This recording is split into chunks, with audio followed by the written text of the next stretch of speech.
पहिले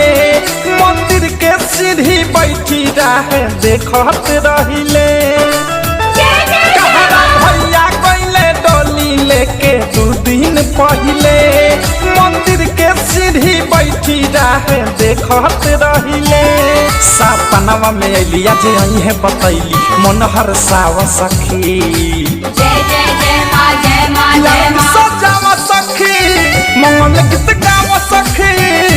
मोरी मैया अवतारी लेट न लगावा सखी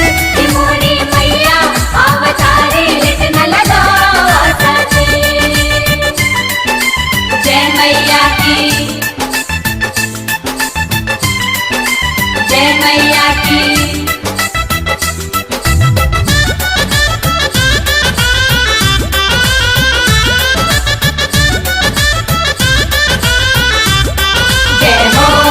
ओढ़ौलवा फुलवा लोढ़े के गुथवा वाले बानिहार गंगा जल हम धार माई के पौवा पखर जब आई है दुआर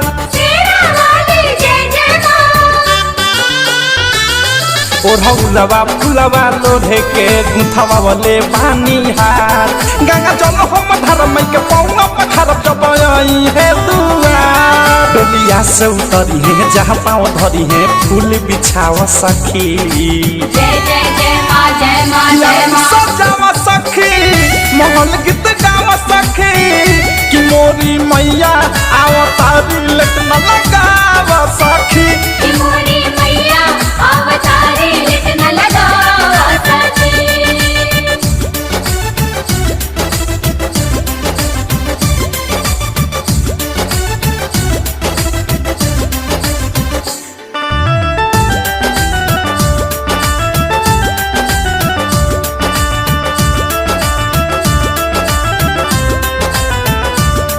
सोनावा के झूला बानी लगौले निमियादार लिख बिक बिसल मन होई नेहल ले हमार दिउतार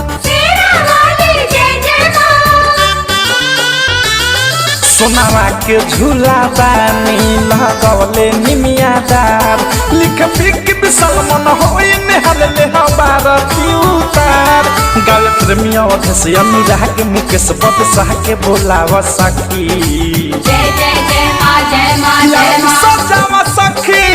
मंगल गीत गावा सखी कि मोरी मैया अवतारी लेट न लगावा सखी मोरी